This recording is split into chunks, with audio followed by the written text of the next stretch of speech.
Story 1. It had always been our dream, ever since we were little. Our thing. The one thing that connected us. Maybe. Maybe there was more, but this was always the thing we got back to. Our number one topic of conversation. And it was always the two of us. Always together. I don't even remember when it started. Or how. I remember a picture book I had when I was little. It was about a whale and his shark friend. It was about the whale swimming down to the ocean floor to get food, and the shark would wait for him.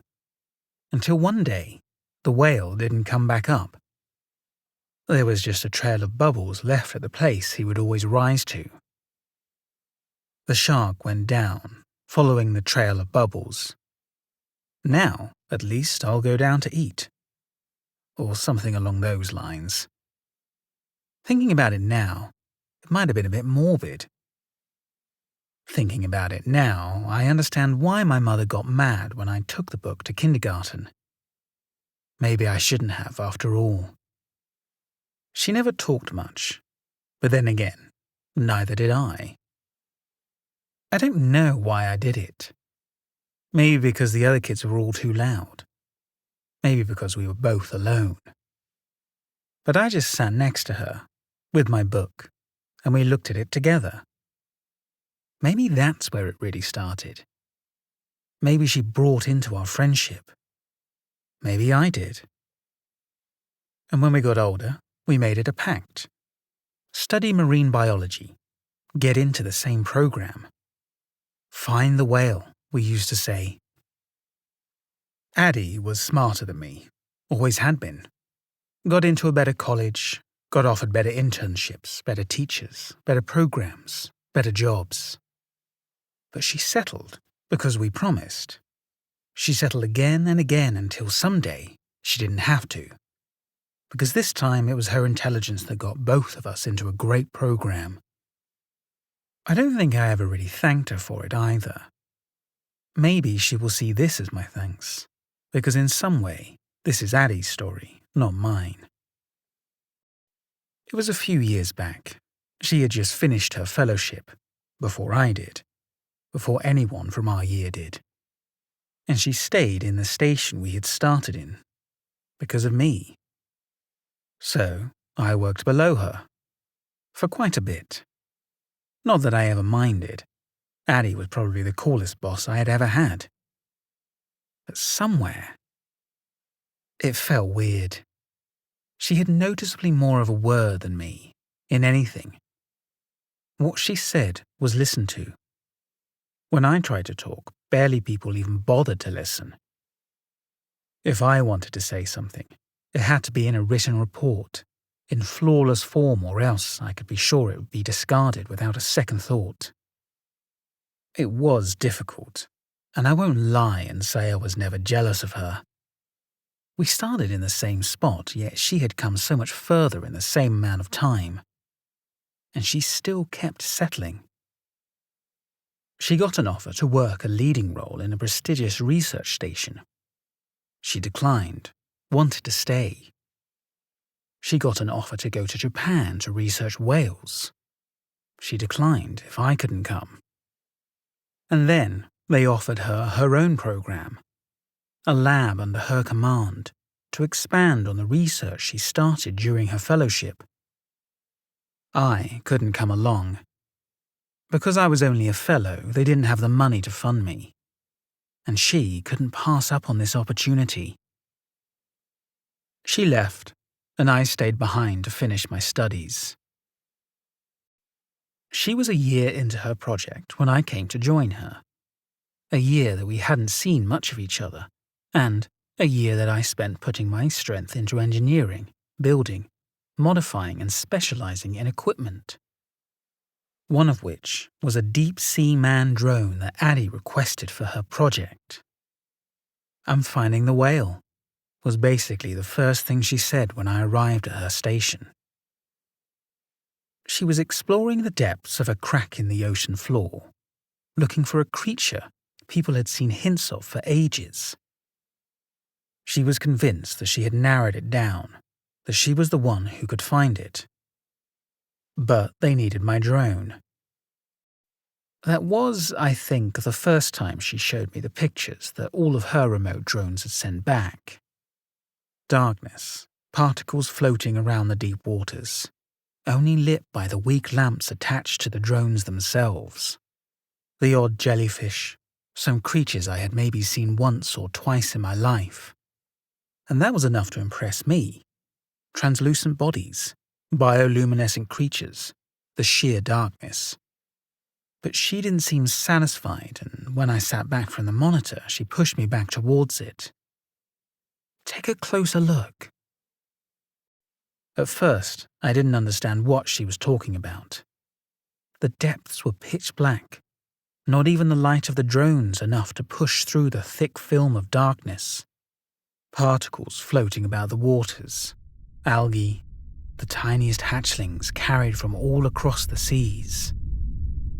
And then, a shimmer in the back of the picture, a still image shifting as if something had moved through the depths, slithering, making its way from one side to the other, only to stop. I stared, checked the data type.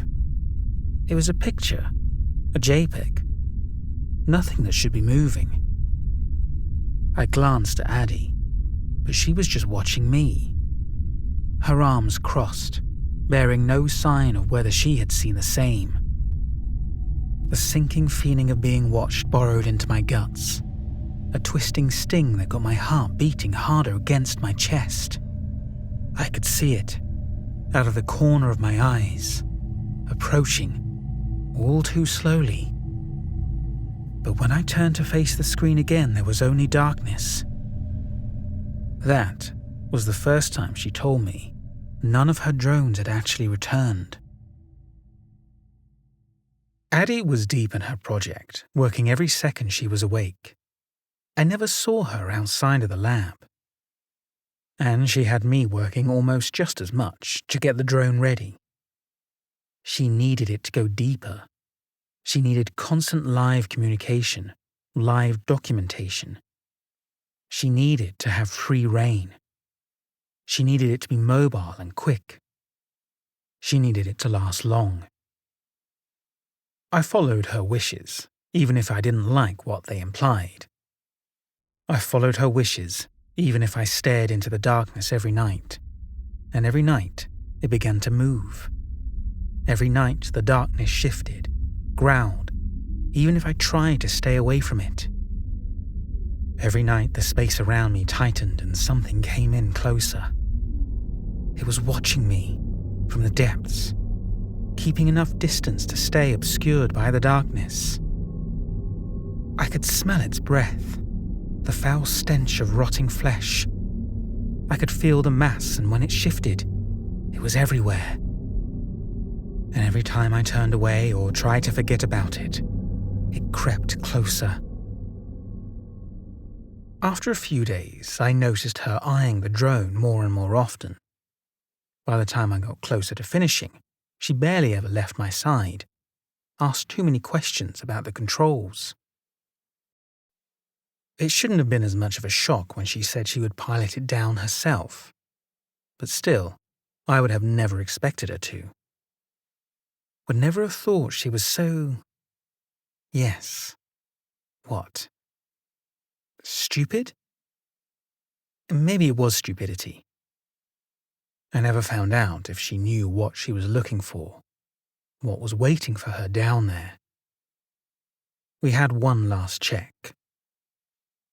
She got fitted into the drone with the help of her team.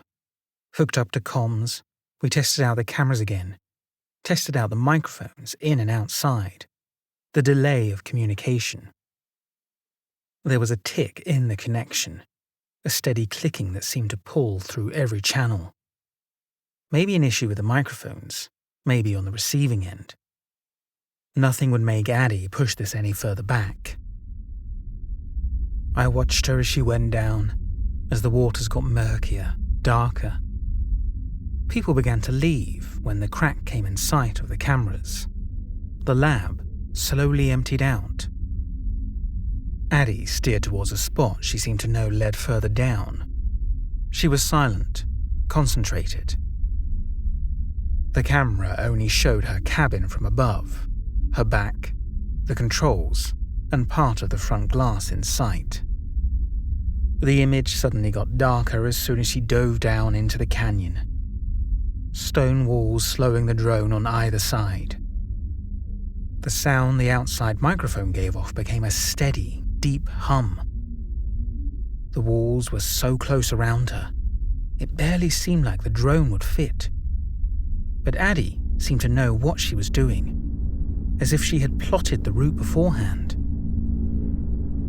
The sea was weirdly empty. Not a single being in sight, not a sign of fish, nothing the drone lightly bumped out of the way or shone its invading lights on. The silence was uneasy. Usually, the seas were the source of millions of mysterious sounds. Entire teams of our colleagues were dedicated only to analysing what their deep-sea microphones had caught. Whale calls, frequencies carried through the sea by underwater earthquakes or erupting volcanoes. When I swallowed, my ears popped, as if I had been pulled down. And then, the canyon opened up. A wide abyss that suddenly appeared where there should have been stone walls everywhere. A blackness that the lights of our drone couldn't ever hope to penetrate. Still, there was this sinking feeling that made my skin crawl. The voice in my head screaming for me to leave, to get out.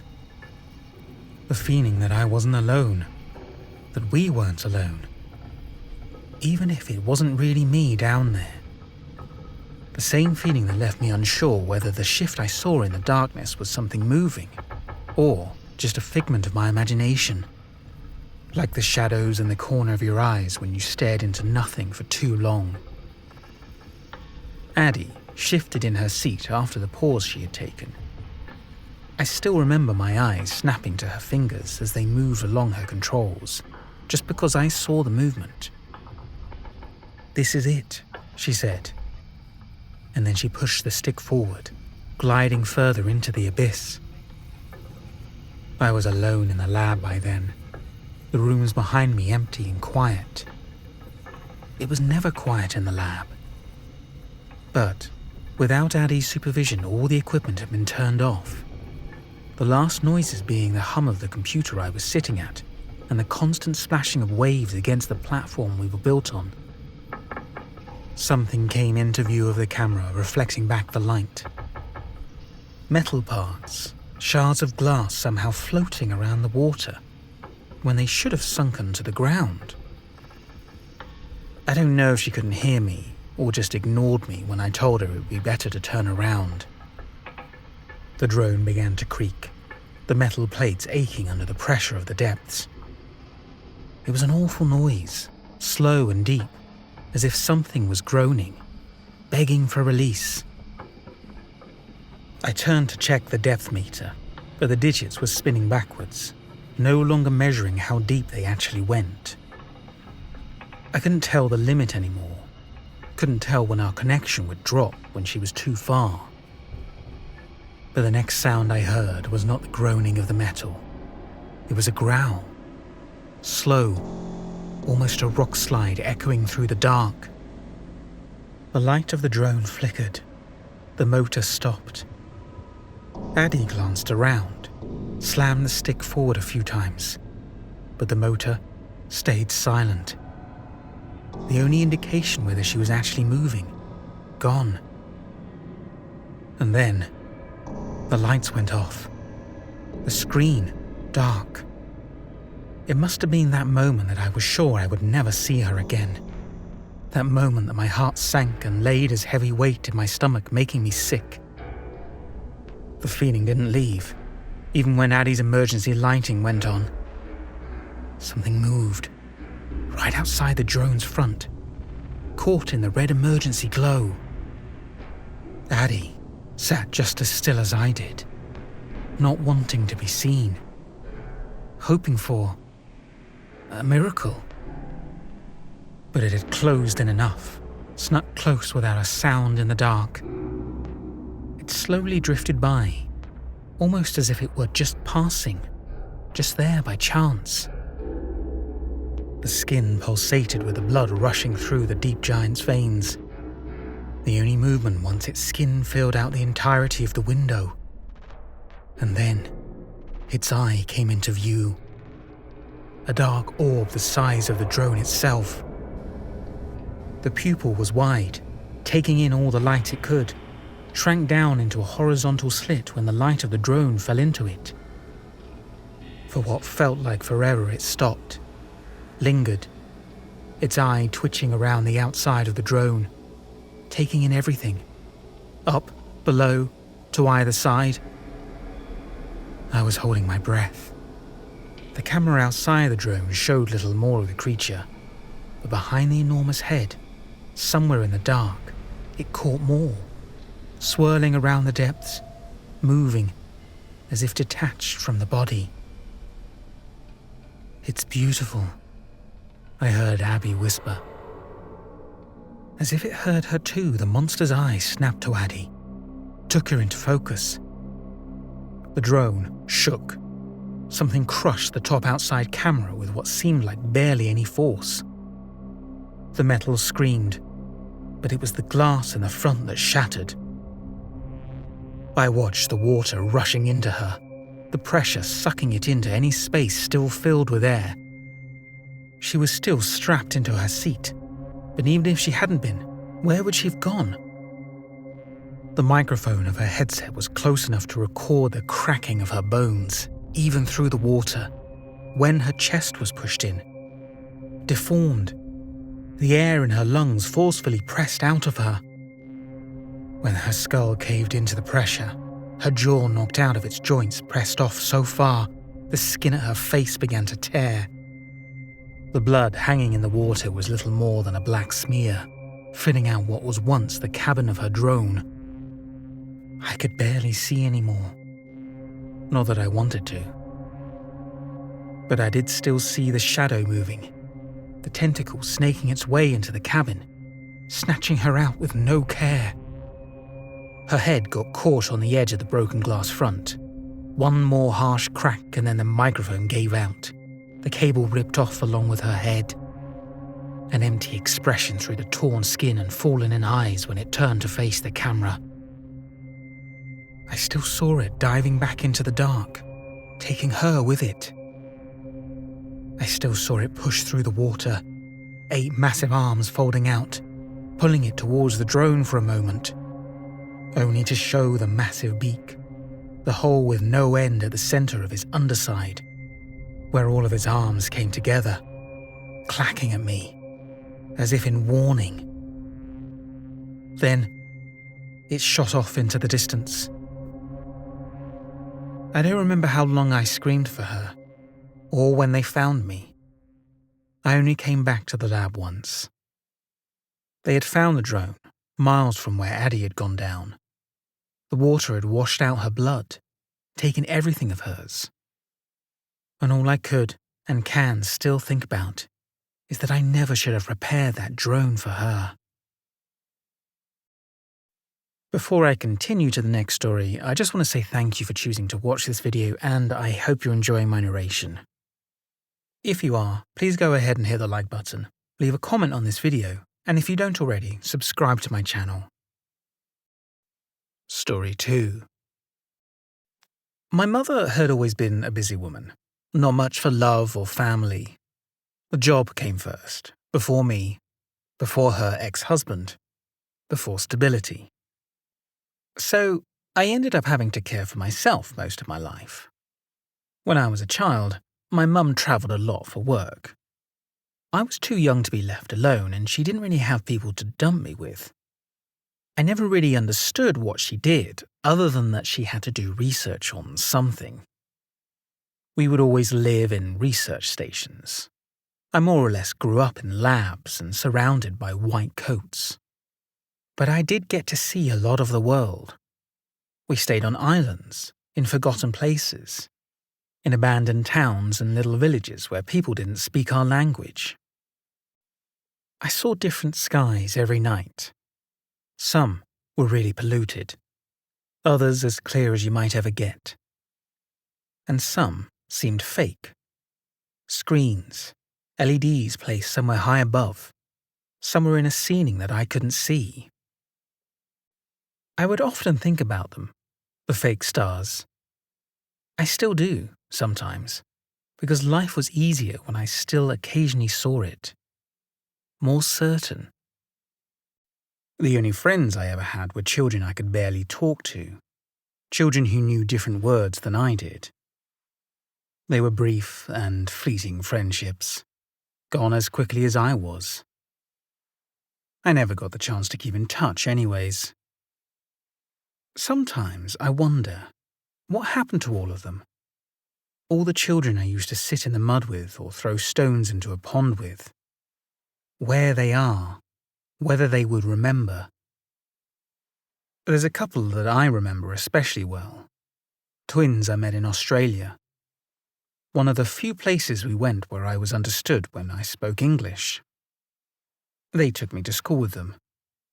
It was the first time that I went. First time I saw a classroom and the first time I saw a teacher. Of course, I knew then already that I would never be able to keep going. Not to the same place, not anywhere. Not every place we went to had schools, not every station was equipped for kids. But for a couple of months, I could at least pretend my life was normal. I would get up early, get ready to actually go somewhere, to do something. I would sit, listen, rather than try and keep myself busy in any way I could. I learned some of the math that my mum had always expected me to just know. And I learned how to be a child in a way. We had recess, times to play, times to climb and run around, chase each other in a game of tag and play hide and seek. Things I had never only heard in rumours or read about when I convinced my mum to buy me a children's book. I missed them a lot when we left. The others I remember, I met fairly soon afterward. We took a few stops in between, but at some point, finally, we arrived somewhere where it was really cold. Maybe it was the Arctic, maybe northern Canada. No one ever told me. We arrived in a small plane directly at the research station. Everything was white, covered in snow and ice. I still remember suddenly not minding the thick winter coat my mum had stuffed me into so much anymore. The air felt cutting outside. My face hurt. I could feel my mother's hand when she grabbed me to pull me along. The thick layers of snow made walking very hard, and my mum didn't exactly slow down to make sure I was getting along all right. The doors of the facility were heavy and loud when they closed behind us. One of the first things I noticed was that the sun never really came up in this new place. The first time I woke up, I thought I must have not slept long enough and went back to sleep. But then I woke up again, and there was still no light. I didn't know what a polar night was back then. I didn't know that it was normal, and the twilight outside my window seemed like the scariest thing to me. Laughable now, really. But then, I was scared of the shadows that had stolen the sun. I didn't really see my mum for a few days, and even if it wasn't that much of a new thing to me, here, it seemed scary. When I had to find my way through the dimly lit, empty metal halls and didn't see another person for what felt like hours. It always felt like there was something waiting around the next corner, as if there was something behind me, as if I wasn't alone in the worst way possible. So, I ran when I had to move from room to room. I sprinted down halls, learned the quickest ways to pull open the heavy doors and often rushed through them before first checking what was on the other side. It was only a matter of time until I opened the wrong door and found myself outside in the snow. The outside was even quieter than the halls of the research station were, and certainly darker. My nose hurt, my fingers burned. I didn't have my coat because I didn't think I would be going outside. and touching the grips of the metal door felt like my skin was being ripped off. I didn't cry because it had never helped me, because my mother had never reacted to it. I don't know why they came by. Maybe they had business with the station. Maybe they just passed by chance, by pure damn luck. But without them, I would probably have frozen to death. A man, 2 children not much older than me at his side. They had the thickest coats I had ever seen. Warm, pelt gloves covering their hands. Their faces half obscured by cloth draped over them. He offered me a pelt from the sled they were dragging along, wrapped it around my shoulders before stepping up and giving a couple of loud, heavy knocks against the door. And then he waited until someone opened up and let me back inside. I never saw him again, but the children came back a couple of days later. They peeked in through the window, chased along the outside with me until I came out to them. They led me through the icy darkness, so sure of every step they took. And they waited when I fell behind, helped me to find the best path through the thick layers of snow. They knew good places to play, wide open areas of ice that were great to drag each other along on a sled. They played games I had never seen before with toys I had never heard of. I saw faces in the ice below. I saw the eyes staring up at me from the darkness. Hungry mouths filled with needly sharp teeth. Always open, as if they were ready to snatch down on whatever prey they were hunting. Grey, dark skin on faces that showed no emotion. Hands propped against the ice. Dark claws scraping away at the first layers under the water. I never remembered when I looked away, but I would see their eyes pitch black with yellow irises staring up from the dark whenever I tried to sleep at night. They took me fishing, taught me how to saw a hole into the ice, to fish, and how to keep a stand when something actually bit. Those days, I think I was outside more than I wasn't. The usual rule of being home before dark would never apply here, and Mum didn't seem to care all too much. I never knew if they came by day or at night. I never knew if they were out early or late. Never knew how much time we actually spent on the ice because the sky above us never changed. That day wasn't different than any other. They came around the same time they always showed up at, pulled the same enticing grimaces outside my window, played the same game of chase until I came out to them. The older one of the two was carrying the same sled as always, stacked with a couple of layers of furs, a satchel packed with the usual fishing stuff strapped to its frame. I followed them out, because they always knew the way. We chased each other around the sled, jumped through the snow while it was still thick enough to catch us, and pushed each other around the ice once it got clear enough to slide on. I had learned to keep my balance almost as well as them. I had learned which parts you could step on safely and which had to be avoided not to risk falling through the ice. Old fishing holes that hadn't frozen over thick enough yet. I hadn't learned to listen to the fourth set of steps that seemed to be following us, the constant dull thumping that almost seemed to mimic the rhythms of our games. He took us to the edge of the ice that day, the place where it fizzed out into the ocean, where you had to watch your step more than ever. But it also seemed like the better place to fish, one where you didn't have to make your own hole, where you didn't disturb the sea before you tried to steal from it, where fish came more natural. Maybe. The twilight was a little brighter than it had been for the weeks before. Or had it been months already? I could see the edges of the sun peeking out over the horizon, the smallest sliver of the bright yellow sphere somewhere far away. I pointed it out to my friends excitedly, and the younger one of the two ran to following my pointing. His eyes were so bright and excited, as were the words that he called back to his brother, even if I couldn't understand them. The older stayed back, started to unload his fishing equipment and barely give us more than a timid smile. We strolled along the thick edges of the ice. The water was dark, but clear. It looked dark because it was so deep, he explained to me, more with gestures than he did with words. The brighter spots were ice going deeper and catching more light. Something lived down there. At least that was how I understood what he was trying to say. When I asked whether it was fish, he just shook his head. The ice was noisy that day. It creaked even when we weren't really moving.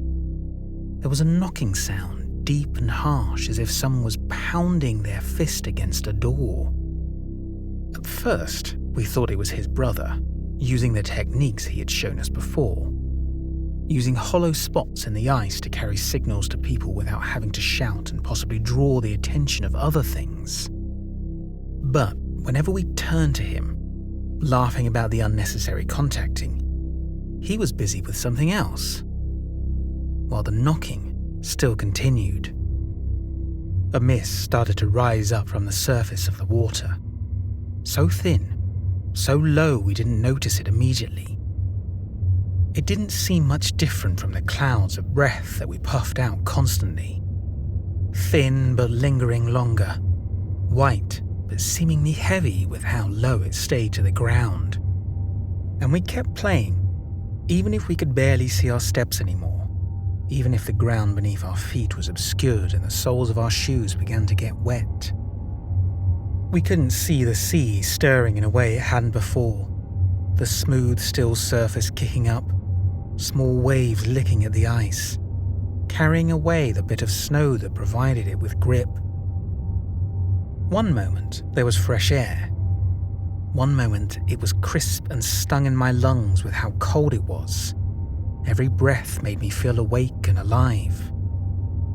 The next, I almost gagged with the breath I took, with the rotten smell that forced itself around us, that rose quicker than the mist did, but in a very similar manner. We both stopped in the game we were playing, looked at each other. There was a hissing somewhere behind us. It was so quiet that I couldn't tell for sure whether I was really hearing it. But the whisper rose up, words forming out of the constant hum. I could see the younger boy in the distance. The fog had crept up enough to almost obscure him, if it weren't for his hands raised high, waving towards us. His mouth was moving. I should have heard him yelling, but all I could hear was the whisper behind me. The words I couldn't quite make out. They were calling to me, promising, and I wanted to turn around, to go to the water, where they were, to follow them, wherever they went. My friend beside me set into movement, slowly, all too slowly turned around while I was still frozen in place, as if the cold had just now crept into my limbs. He took slow steps towards his brother. His arms were shaking. He whispered something to me over the hiss of the creature behind me. It was almost as if I could feel its breath, as if it was close enough to blow into the back of my neck. Another step forward that he took, and the ice cracked beneath his foot. A shadow shot past me, something I couldn't quite see, something that barely brushed past my arm and almost knocked me off my balance. A figure threw itself onto the boy, barely a scream before he hit the ground, before his head cracked against the hard ice. The smell in the air turned sour. The mist turned red. It was about the size of a human, of an adult, but its teeth were sharper when it tore out a chunk of my friend's flesh. It slurped as it chewed down on the bloodied meat, tore more pieces out of the still twitching body. I saw parts of its skin, grey and smooth, long arms, claws that had already dug into the body, barely bigger than mine. I felt his hand on my arm, the older boy. He pulled me away. But I couldn't tear my eyes away from that face that rose to meet my eyes. No nose on its flat face, the eyes bloodshot, what was meant to be white, pitch black, dark hair dripping, almost starting to freeze in the cold air already. Its mouth hung open, as if to hiss at me, showing the teeth, showing the bits of jacket, the skin, the blood they were covered in. It had me fixed with its gaze still when it started to retreat, pulling the unmoving body of my friend back towards the water. There were more, peeking out over the surface, their yellow eyes watching us as we retreated. The snow was left red where he had been thrown down, a trail leading to the edge of the water. I don't remember how we got back to the research station, or when. I remember constantly looking back over my shoulder. I remember eyes seemingly everywhere. And I remember the disappointed look on my mother's face when I finally did get back. Thank you for watching and/or listening to this video. Again, if you enjoyed it, please go ahead and hit the like button. And if you don't already, go ahead and subscribe to my channel and select the notification bell so don't miss out on any of my future uploads. Also, please leave a comment on this video letting me know what you thought of it. Comments really help with the YouTube algorithm and will really help my channel to grow. If you have a story you would like me to narrate, please email it to me at stories@daredeveril.com. I'm getting close to my next major milestone of 100,000 subscribers to this channel. Thank you to everyone who is continuing to subscribe to this channel and contributing to its growth by liking videos and leaving comments. Once I get to 100,000 subscribers, my plan is to reward you all with an epic video with over 3 hours of original content. It will probably be about Wendigos, as you all seem to love these stories. If that is the sort of thing you want to hear, please keep helping this channel to grow. If you want to support my channel even further, there are a number of ways you can do so. You can buy me a coffee on my Ko-fi account, which I recently set up. It's still in the early stages of being set up, but I plan to release some exclusive content on there in the future. Check out my Teespring store and consider purchasing one of my shirt designs. I have a design with a dogman, a Wendigo, skinwalker and Bigfoot all on a zebra crossing. It's a must for anyone that likes these types of stories. You can also head over to Audible where there is the book Punch by J.R. Park that I narrated. I get a small royalty if you decide to purchase it. Thanks again for watching.